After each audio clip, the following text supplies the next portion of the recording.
back, let's go. Set the pace, watch me steal the show. Higher ground, yeah, I'm rising fast. This is my moment, it's built to last. Keep the focus, keep the drive. Hello, everyone, and welcome to the Balanced, Beautiful, and Abundant Show. I'm your host, Rebecca Whitman, helping you go from burned out to balanced, beautiful, and abundant. Today, we have a very special guest in our studio. Welcome to the show, Regan Caruthers. Well, hi, I'm happy to be here. So great to have you and see you again. I know we talked a few months ago, and I'm so excited to dive into your story. It's so powerful. It's going to help so many people. But first, let me tell my audience about your background. So Regan is a spiritual teacher, a life coach, and a founder of Asset Yoga Center. Her philosophy begins with the Kriya Yoga mantra, I am not my body, I am not even my mind. She helps her clients release their egoic attachments and connect with their true selves. Her unique journey blends practical wisdom with deep spiritual insights. Her teachings are rooted in her overcoming trauma, embracing her gifts, and being authentic.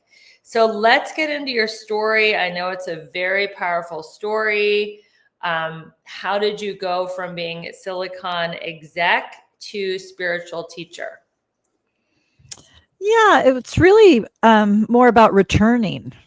In that at the age of 3, I began my education and we meditated every day. And we did E for gym and graphed our energy field with Carillion film and began the day in devotion to God. So your parents, were they hippies or just very spiritually evolved? Because a lot of people were not meditating in those days. My mother certainly was. My father was characterized in his obituary as the greatest legal mind of the 20th century in St. Louis. So he valued his mind. He always used to kid him that he treated his body as if it was just something to carry around his head. But my mother was an unusual person for certain. And it was she that insisted to my father that was the school where I attended. And, I learned algebra and read Shakespeare and learned Latin and French. So it wasn't just this Eric teaching. It was really just a beautiful, beautiful place. And so when my economic circumstances changed, part of that was because of my time in the Valley. And part of it was I fell in love with a wonderful man who wanted to take care of me. And that was new. So when that change happened, So bring us back, like how old are you now in your story, Regan? What? You're cutting out a little bit. Just go back to, I heard when you grew up, you were taught meditation and everything in school. So take us through, like, how did you meet this man who took care of you and where were you in your life? I used to work for him. He was a former boss I had. Teaching industry, and that's when I met him. He was my VP.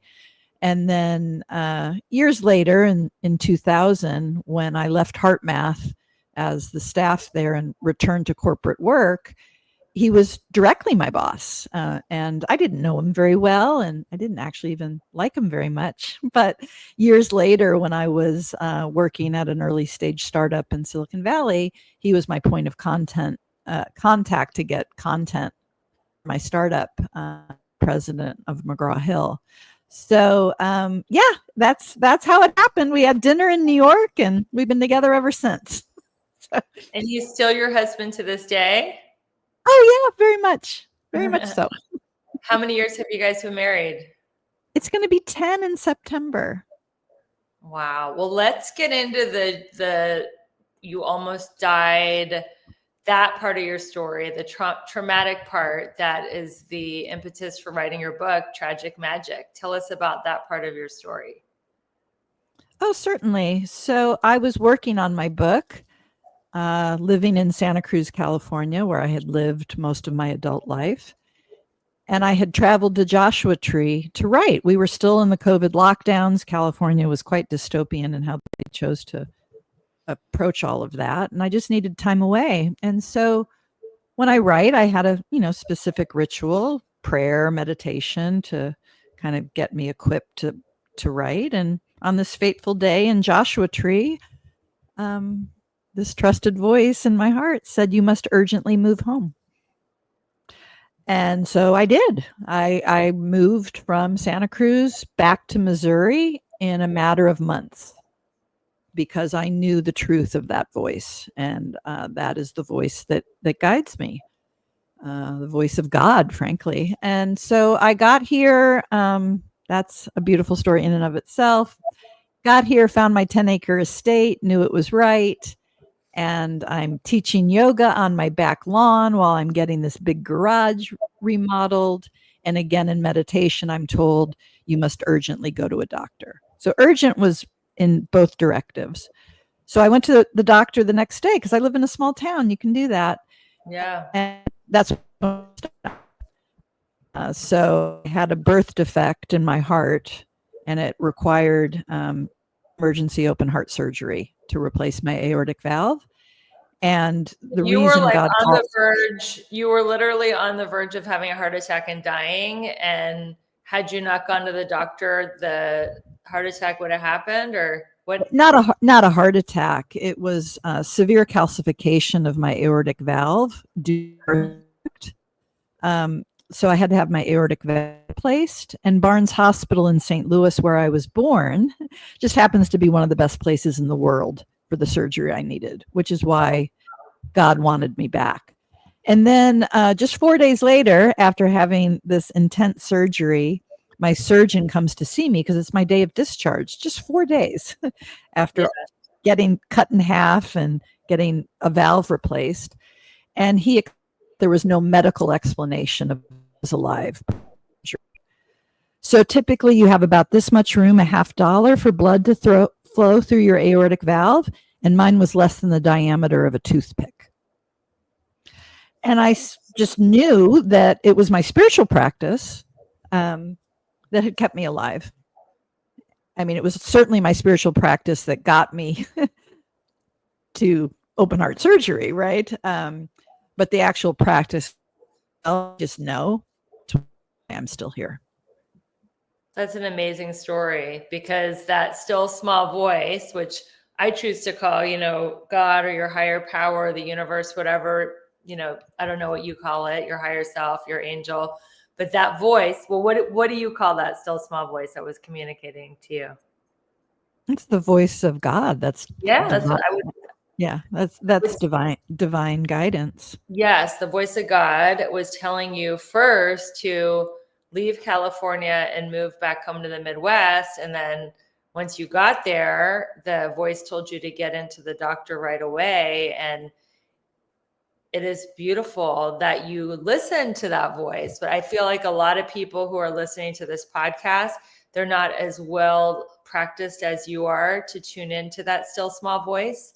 So do you have any advice to the people who are like, wow, that's an amazing story, Regan. I want to make sure that I'm in touch with, my higher power so I can communicate. Do you have any great tips for accessing that voice, yoga, meditation, breath work, anything that you could tell the people listening?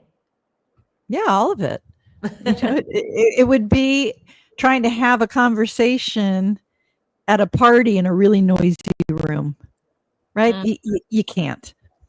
And so if your room is with chaotic noise, if you don't know how to cultivate quiet, hard to hear. And then most importantly, learning how to truly connect and access the energy of God, the love of God, and bring that energy into your system. What meditation technique would you recommend for a novice? For a novice? Well, I would begin just closing your eyes, sitting tall, and just notice your breath. Mm. Start there. And in so doing, you will immediately become more aware of how busy your mind is, how much noise, all the unconscious running, right? Just a simple seeing the breath can bring you more aware of how much is going on up there. So that is one simple technique. And then another technique that I think is incredibly accessible is reflect on something that's happened in your past where you felt profound love or deep gratitude. Beautiful.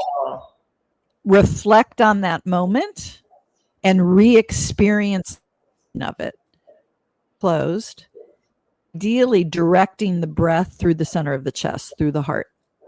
So it's, two processes. It's partly the breath focus, but the most important part is the energy of that moment, the energy of love, the energy of gratitude, and consciously feel it. And try to sit for 20 minutes feeling it.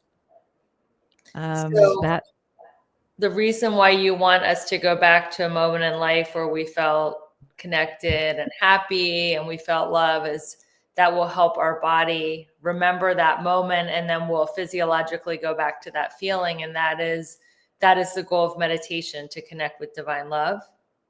Mm-hmm.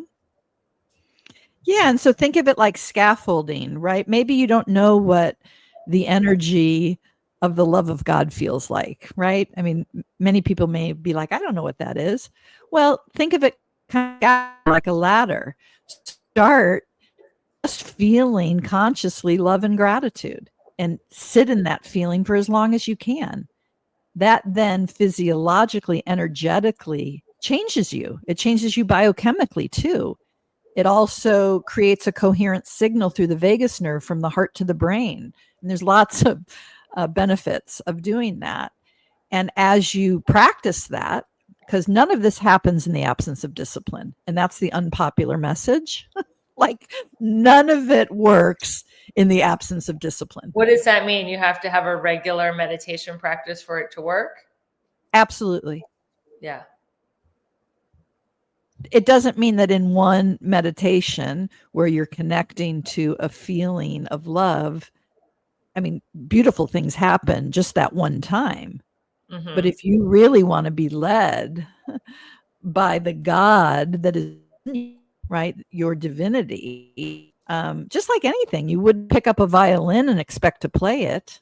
Right. It's a practice. So why would anyone think that they can learn how to hang out in the love of God in the absence of a practice? Yeah. So do you have any tips for making it part of a regular practice for people who think they're too busy to meditate? If you feel you're too busy to meditate, you really need to meditate. That's right, because that means you're like have such a busy mind and energy field. Yeah. So create a beautiful space in your home.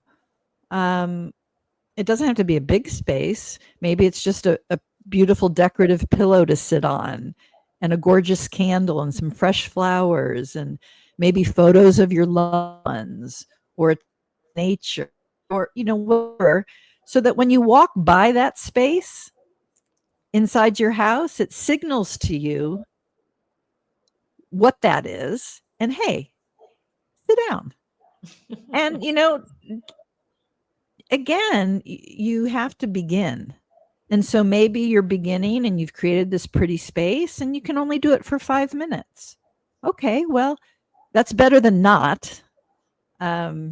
So yeah. Bob So Proctor says 5 minutes a day of meditation, if that's all you can do, will change your life.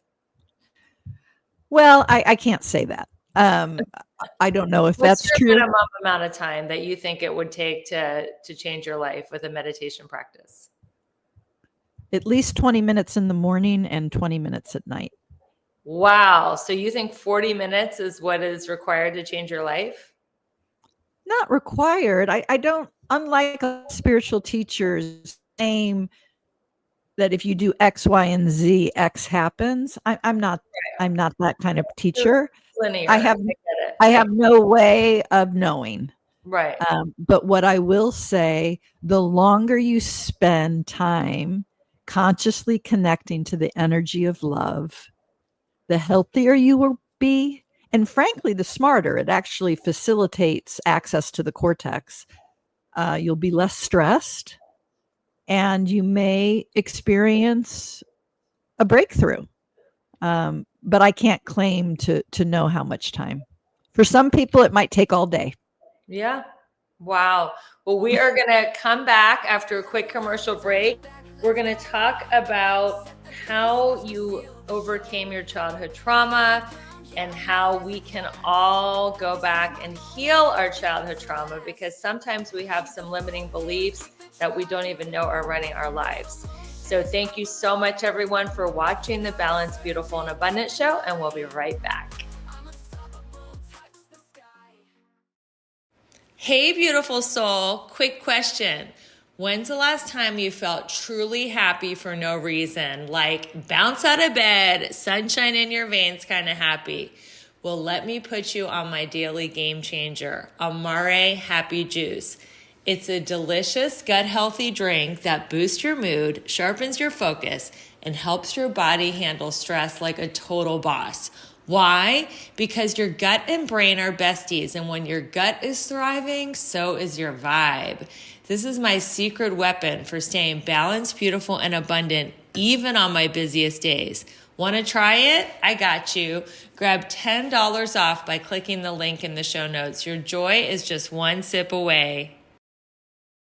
Hey, beautiful soul. It's Rebecca here, your magnetic abundance mentor. If you've been feeling stuck, burned out, or like you're living a life that's fine but not fabulous, we need to talk. My one-on-one coaching isn't just your typical check the boxes program. It's a total mind, body, soul, and money makeover customized just for your goals. Today, we'll unlock your next level abundance in love, health, wealth, and happiness. You'll leave every session feeling centered, confident, and wildly magnetic to everything you desire. So, if you're ready to stop playing small and start living the bold, balanced life you know you're meant for, let's do this. Schedule your breakthrough call today. It's free, it's fun, and it might just change everything. Hey there, are you ready to manifest your dream life and actually start living it? I'm inviting you to join me for the Manifest Your Dream Life retreat at a luxury wellness spa tucked away in Mexico's stunning wine country. Picture this. You have your own private villa surrounded by rolling lavender hills. You're sipping healthy smoothies and matchas and reconnecting with the version of you that's bold, balanced, and beautifully aligned. Not only will we unlock your next level of abundance in all 7 pillars, but you'll also indulge in nourishing spa cuisine, vitamin drip therapy to recharge your body, and a luxury massage at an award-winning spa. It's all inclusive. All you need to do is get to San Diego and a luxury vehicle will whisk you away to paradise. This is your chance to realign, recharge, and radically uplevel your life in total luxury. You deserve it. Spots are limited, so claim yours now and let's make magic together. Just click the pillar link in the show notes to reserve your villa today. Don't look back, let's go. Set the pace, watch me steal the show. Higher ground, yeah, I'm rising fast. This is my moment, it's built to last. Welcome back to the Balanced, Beautiful, and Abundant show. We are talking with author, spiritual teacher, Regan Caruthers. So, Regan, how did you heal your childhood trauma? Through my practice. So, my inner life coaching, I share, with people that are ready. I basically went back in time about how I did it, and here's the essence of it. Your wounding, things you've experienced from birth to now, the traumas, the betrayals, the abuse, whatever it is, because we all have trauma. There's not a single person that doesn't. different aspects of yourself were created because of those wounds.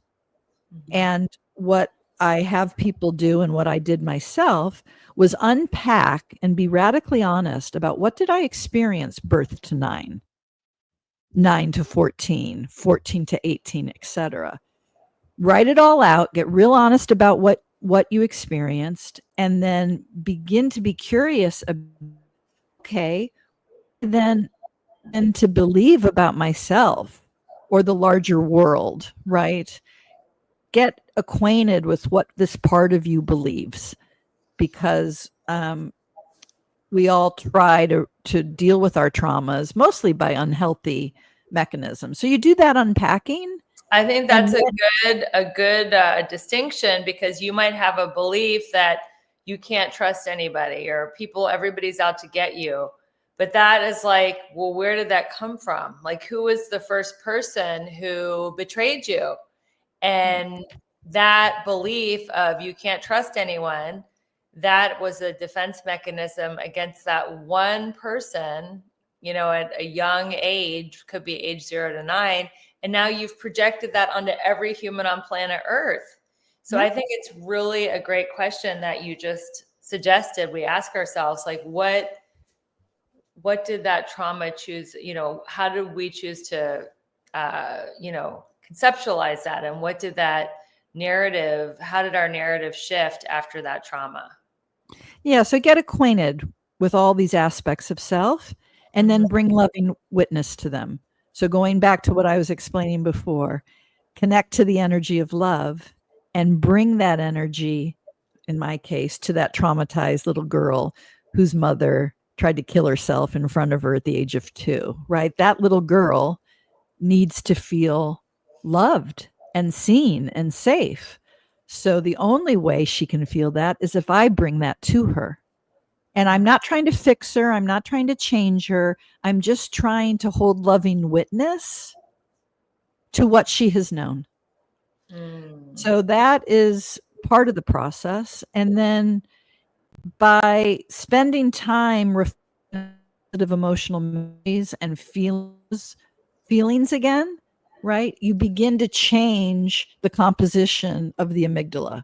So your amygdala in your brain holds all of your traumatic memories, and it's always looking for matches to keep you safe, right? The analogy would be, there's a new guy at work, you hate him right out of the gate because he looks like a bully from grade school, right? That's the amygdala. So when you reflect on these positive memories, you feel them, that gets put in the amygdala too. So over time, you do that enough, a year from now, the composition of the amygdala is different because it doesn't know the difference between something you're recalling and something you're experiencing directly. So it's a bit of a biohack to begin to change the ratio of memory held in the amygdala, therefore changing how you're responding to this world. Yeah, that's great advice. So speaking of biohacking and Silicon Valley and like pressure that everybody feels in Silicon Valley to like live forever or look awesome or be super rich, how did you personally break through the social pressure to leave Silicon Valley and buy a ranch in the Midwest and do your own thing? I never felt that pressure. I mean, even though I worked in Silicon Valley because I had to, frankly, I divorced my husband after 24 years. I mean, I had to go it alone. But the values of the place were never mine. I was never attached to any of it. And I frankly saw the bullshit so clearly. And so when I was guided, later in Joshua Tree to move, I know that voice. I was still, as an executive in Silicon Valley, I still had a practice. I wasn't nearly as disciplined as I am now. But I was staff at the HeartMath Institute in the 90s, became an executive in Silicon Valley in the early 2000s. So it wasn't as if I was needing my Prada purse, and that just was never me. it was an end at a complicated time. It was what I needed to do, or what I felt I needed to do to support my kids, because my ex-husband didn't have the means to help me or them. Yeah, and so as soon as I could, I got out of there. Well, we have that in common. I think we talked about that in our first conversation, because I was in LA for 24 years and I moved home to the Midwest to live in Cincinnati, and you moved home to live in St. Louis. Now, did your husband come with you? My current husband or my ex-husband? Your current husband. Oh, of course. Yeah. I mean, what did he think about your idea to move back home? He said, I'm not getting in the way of you and God. I don't care where I am. I just want to be with you. So when I literally came out of meditation in Joshua Tree, I checked my phone to see if I had enough bars to make a phone. The first person was a real estate agent, a friend in St. Louis. And then the second call I made was to my husband, who then quickly got Southwest points all arranged so that I could fly out of Palm Springs and go to St. Louis the next day, which is what I did. So he was remarkable in his unconditional love. And he now knows, had he, resisted, or I would have been dead pretty quick. I mean, I was in Santa Cruz. You don't want to go to Dominican Hospital for open heart surgery. You don't even want to go there for a sprained ankle. So anyway, yeah, he was a beautiful partner and love to make all this work. And is he retired, or can he do his job from St. Louis? He's been in retirement training now for like 2 years. Yeah, I won't get into it, but he's working under contract for the company where he was an executive for a long time. So I don't know how many hours a week he's working, but he's semi-retired, and probably in 2 months will be retired, but he thought that before, and then people come and want him to do things. So we'll see. Not sure. I thought I was going to be semi-retired too. And I get pulled into like all these different businesses and projects because I like it. I like talking to people and I like business. So I was in your husband's scenario. I was told by my husband, he said, I think we should move to Cincinnati. And I'm like, you're crazy. I'm not moving back there. I spent my whole first quarter of my life in Cincinnati trying to get out so I could live in LA and pursue my Hollywood dream. And now you're telling me we're going back. He's like, he had that intuitive voice say, yes, we are supposed to go back to Cincinnati. And now that I'm in this new life, it's been 5 months. I am happy. Like, we have a big, beautiful house and it's a slower life and I'm meeting great people. And I'm so grateful that I allowed him to lead me home, because I didn't have resistance to it, because I trust him so much, and your husband loved and trusted you. So it's just so beautiful. Let's talk about being overwhelmed. A lot of people in this era that we're in are overwhelmed with the pings and the dings and all the craziness that's happening in the world. They're disconnected. There's an epidemic of loneliness. Suicide rates are up.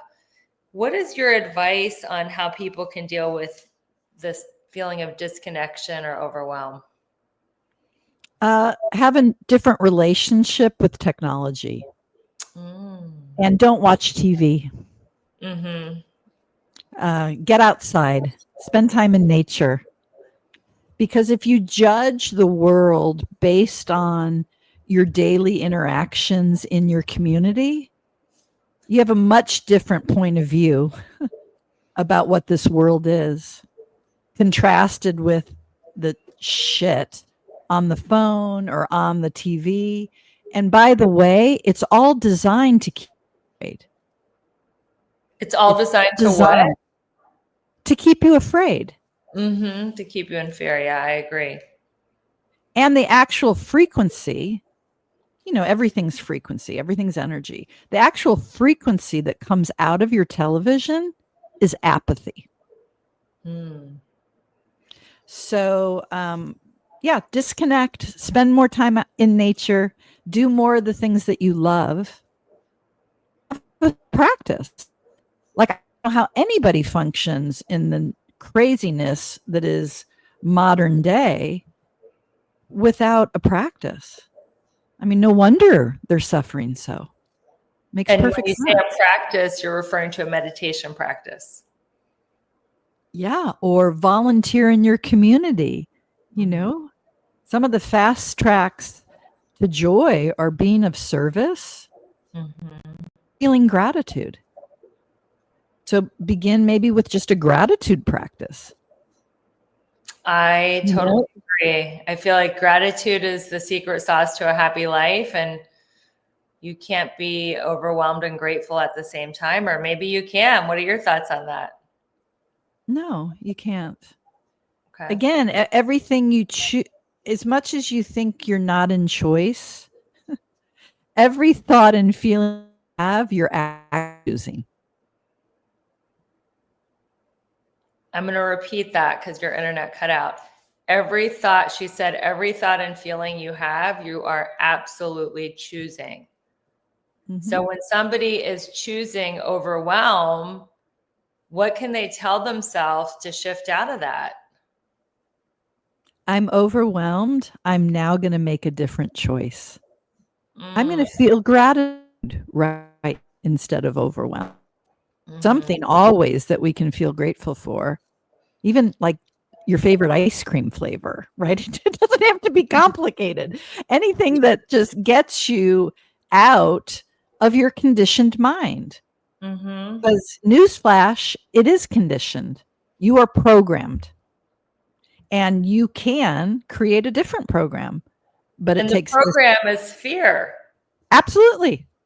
Because when people are fearful, they're easier to manipulate. Yeah. I mean, I absolutely.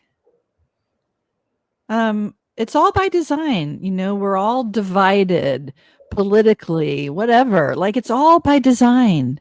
It's what the people that have the true power, which aren't necessarily people we elect. Again, another news flash. I don't even think, I don't think the president of the States runs anything. Anyway, that's a whole other podcast. Well, we'll keep it non-political. But you need to choose. You need to decide, who do you want to be? Who do you want to be, and how do you want to feel? And I think it's normal to get derailed, because that's the human condition, is to have, moments of fear, doubt, and worry. So you're saying when we get derailed, to get into gratitude, to get into service. How can we be of service? Who can we help? What can we feel grateful for right here, right now? Yep. Great. Well, we are going to cut to a quick commercial break.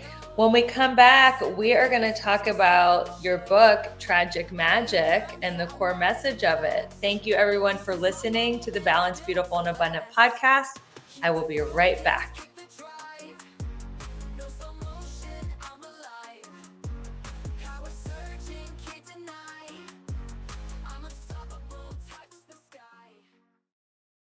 Okay, let's talk glow up, because your skin deserves the VIP treatment. And babe, I found the holy grail, Raman Korean skincare. This is not just skincare. It's a ritual, a total sensory experience that leaves your skin radiant, hydrated, and ridiculously smooth. We're talking luxury ingredients, cutting edge science, and results that people say, "What are you using?" I've never felt more confident going makeup free. And trust me, I've tried everything. If you're ready to elevate your skincare game and give your face the love it deserves, grab the link in the show notes. You'll get a sweet discount and discover the Raman ritual that's right for you. Glow on. Okay, can I be real for a second? You're out there crushing it in some areas of your life, but in others, it's like a hot mess express. Sound familiar? Here's the thing. You're not just meant to survive, you're meant to thrive. And that's exactly what I help my clients do in my coaching program. Together, we'll tackle all 7 pillars of abundance, because who wants killer abs but a dumpster fire of a bank account? Or a thriving career, but zero in the romance department? Yeah, no thanks. I'm inviting you to schedule a breakthrough call with me. No pressure, no awkward sales pitch, just you, me, and a chance to figure out why you're stuck and how to get unstuck. So stop doom scrolling and start doing something about it. Click the link in the show notes and let's start giving you your best, most bougie life. You in? Hey there, fellow travelers, it's me, the Hotel Whiz. Before you go anywhere, call me day or night for hotel rates too low to publish. I'll save you up to 75% on over 500,000 hotels across the globe. You see, I've already done the research, so you don't have to spend time online trying to find the best deal. That's up to 75% off. Just call me, the Hotel Whiz. It's a free call and you get instant access to rates too low to publish with no cancellation fees. Make a free call now and save up to 75% off your hotel rooms the next time you're going somewhere for business or pleasure. Call the Hotel Whiz now and get instant access to rates too low to publish. 800-590-1163. 800-590-1163. 800-590-1163. Call the Hotel Whiz right now for rates too low to publish. 800-590-1163. Don't look back, let's go. Set the pace, watch me steal the show. Higher ground, yeah, I'm rising fast. This is my moment. Hello, everyone, and welcome back. I'm your host, Rebecca Whitman, taking you from burned out and overwhelmed to balanced, beautiful, and abundant. We are talking to Regan Caruthers about her book, Tragic Magic. So what is the core message of your book and why should we go get it? I think the core message is one of hope, that you can heal and you can create the conditions for the miraculous. I know that directly, and so that's why I wanted to share my story, to inspire you, to nudge you around having a practice, a spiritual practice, and to know that you can do it. When you read my book and the messiness of it and the trauma that I knew as trauma that I learned about through miraculous means, if I can heal, you can too. Did your mom die of natural causes or did she commit suicide? Just curious. No, she died exactly how she said she was going to die. She was a clairvoyant, and she said, honey, I'm going to die taking a nap. She always said that my whole life. And I'm like, well, that sounds great for you and shitty for me because it doesn't sound like there's a heads up. It doesn't sound like there's a goodbye. It sounds quite sudden. And sure enough, in 2011, I was hosting a party for my husband's 50th birthday. And about an hour before the party was to start, the phone rang. And I knew something was wrong. I could feel it. I didn't know what it was, but I'm like, whatever's on the other end of that phone, it's not good. And it was my stepdad letting me know that he had just gone to wake my mother up from a nap. And she was gone. And the reason she chose then, and I know she chose it because that was the kind of mastery, frankly, she had. My entire support system was walking through my front door an hour after I got that call. Mm-hmm. Wow. So she chose a moment where she knew you would be held and loved by your community. And how old was she? She was 78. So I know you mentioned the trauma of watching your mom attempt suicide when you were 2, which I'm so sorry. That is awful. If you would tell us what other trauma have you overcome and how has that created magic in your life? Yeah. So my mother was also quote unquote mentally ill. Never bought into diagnosis, but diagnosed herself in 1961 as a manic depressive. Mm-hmm. She just had so much power and connection running through her. She didn't know how to manage it, and she lacked discipline. so she would make really bad decisions from that dysregulated place. And one of the decisions she made was partnering with a man she met in the mental hospital when I was 3 years old. That's not a great, to meet your next husband. That's not a good dating pool. And he was very abusive emotionally, and he was violent. And my father, my biological father, who I later became quite close with, I only saw on Sundays for lunch. So he left me to deal with my mentally ill mother, my mentally ill father. Didn't protect me at all. So that's the essence of the trauma. You can read more about it in the book in terms of what those individuals, the choices they made, and how that impacted me. Yeah. I'm so sorry that you were abused that way. But now I'm there's not sorry at all. That's the whole premise of the book. So what is the magic in it? The magic is being divinely led. So do you think without that traumatic childhood, you would not have come to be divinely led like you are? No, I don't think so. I mean, I maybe, but what I learned how to do, particularly after my dramatic spiritual awakening in my 20s, due to circumstances that I describe in the book, I learned actually how to radiate divine love to dark energy. So a lot of that was going on in my home when I was a little girl. I would see, demonic entities and all this stuff. And again, I don't want to give too much away. It's in the book, but what I ultimately learned how to do was to be able to face dark energy. So face your trauma, face it, and be able to unconditionally love it. And after my awakening, the only person I could reach was my stepdad. And I just was holding this love of God, this unconditionality, this complete forgiveness.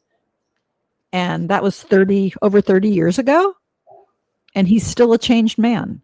So he went from being a violent, emotionally abusive person to grateful and kind.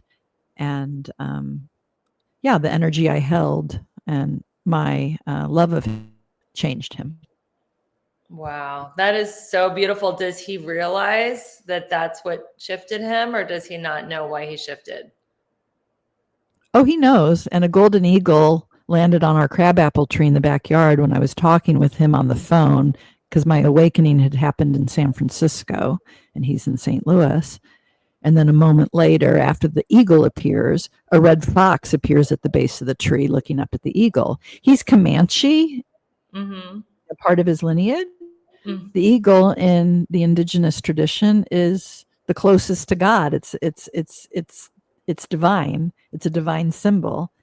And the red fox represents a noble messenger. So, he knows. He knows what happened. I love it. So what unconscious beliefs are sponsoring our suffering? What does that mean? Unconscious beliefs sponsoring our suffering? Well, going back to what we were talking about before, right? All of your wounded parts of you, right? These different selves that live inside of you have different beliefs, right? And if you're not conscious of that, right? It's your wounding that has you continuing to suffer. Mm-hmm. So as long as that remains unconscious, people think that when they get emotionally triggered, it's about the person or what they said or whatever. No, it's a call from your unhealed self, because somebody else could be experiencing the same thing and have a completely different reaction. Exactly. So you have to know that when you are responding that way, it's what remains unhealed within you that is acting out.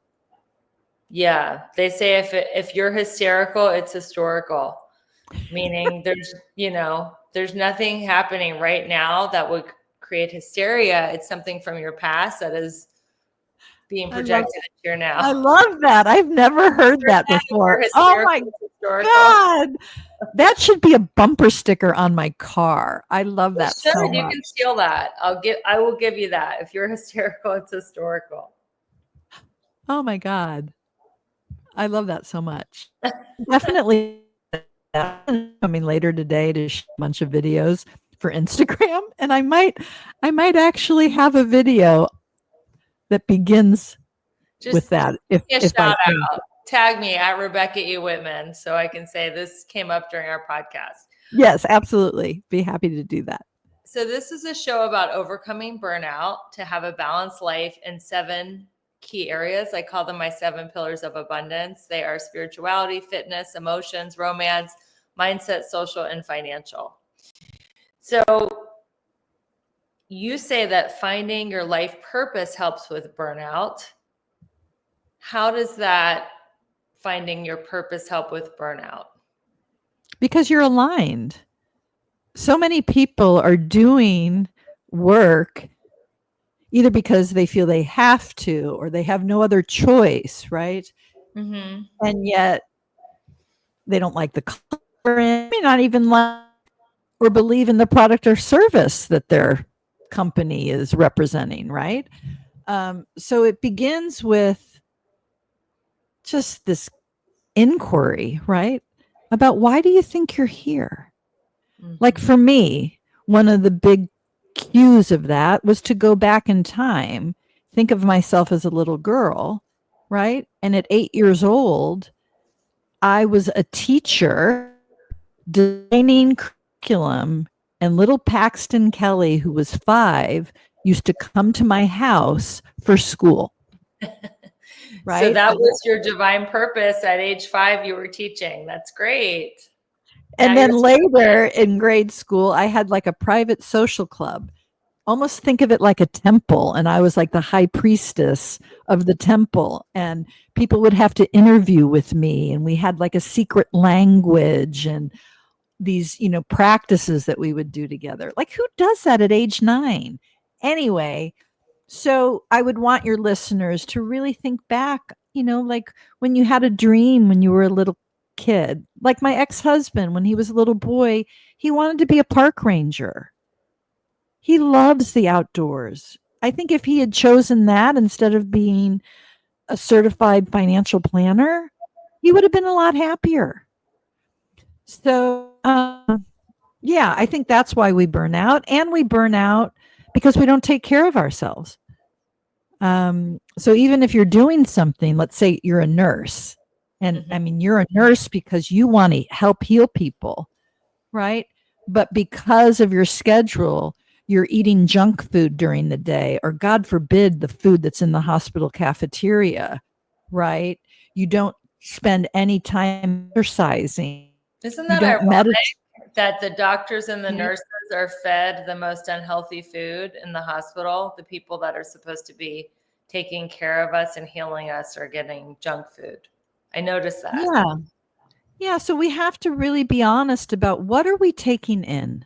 Mm-hmm. And that's not just the food, right? What are we consuming in terms of content? Like people that watch scary things on TV.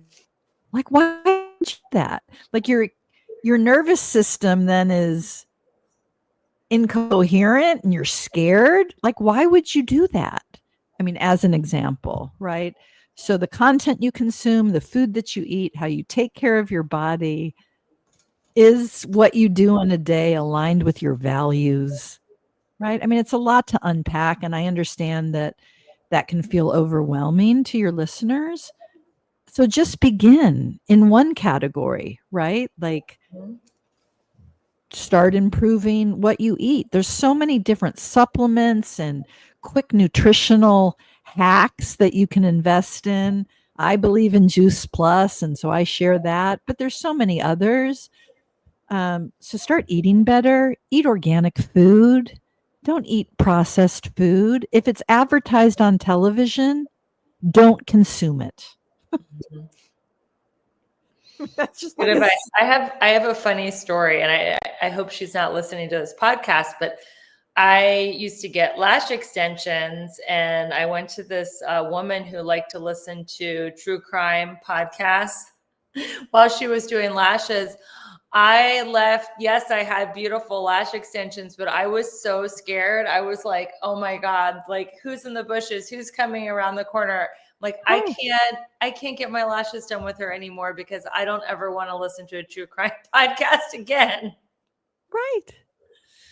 Why would I want to scare myself? Like, if you do like to scare yourself and you're listening to the show, at least you're listening to this show to put in some positive energy in your life while you're scaring yourself with the other podcasts. But yes, be as careful with what goes into your mind and your body as you are, be very intentional is what you're saying. Yeah. And don't watch the news. Yeah. The news is very scary. I mean, the news could be reporting on other things, right? People acting courageously and selflessly and moments of, divine intervention, right? But instead, they talk about what they talk about so that you stay scared and overwhelmed and obedient. Yes. If it bleeds, it leads. And I understand if you want to be up to date on current events, because there's a lot of history happening right now, but you can just get your headlines on the internet and glance through them without the music and the drama and the sensationalism of the news. Well, this might be controversial. I think most of what's reported on isn't even the truth. So yeah. We'll save that for a political podcast. So how can people get your book and how can people stay in touch with you? Yeah, so you can buy Tragic Magic on Amazon or Barnes & Noble, either as a paperback or an ebook. So that's one way to get to know me. You can follow me on social. So I tend to post inspirational videos most every day on Instagram. And you can go on regancaruthers.com for more inspirational content. And if you'd like, to work with me, if you're ready to develop a spiritual practice that you can stick with, then I'd be happy to be your inner life coach. And so you can read about that on my website. You can schedule a free discovery call with me, and we just explore what your goals are. And I tell you how I go about it, and we feel into the resonance. And if there's resonance, we begin. Amazing. Well, thank you so much, Regan, for being my guest. And thank you, listeners, for being a part of this movement, because you can achieve happiness and success through alignment, not the hustle and grind. And until we meet again, keep your vibe high and magnetized. Bye, everyone.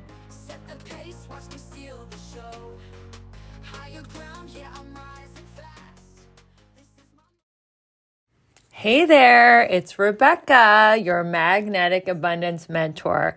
Let me ask you something. Are you feeling stuck, burned out, or like life just isn't as juicy as you know it can be? If you're nodding right along, it's time for a breakthrough. My coaching program is designed to help you align your life in all 7 pillars of abundance: spiritual, physical, emotional, romantic, mental, social, and financial, so you can finally live that big, bold, sexy, and adventurous life you deserve. And here's the best part. I'm inviting you to schedule a breakthrough call with me. No pressure, no sales gimmicks, just a genuine chance to experience my coaching firsthand and get crystal clear on what is next for you. Because your best life is not a someday thing, it's a right now thing. So click the link in the show notes to book your breakthrough call and let's start making magic together. Your next level is calling you.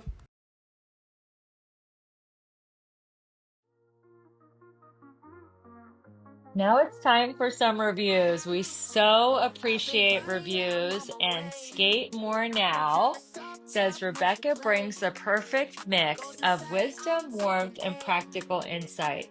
Her approach to burnout, balance, and abundance is refreshingly real and deeply empowering.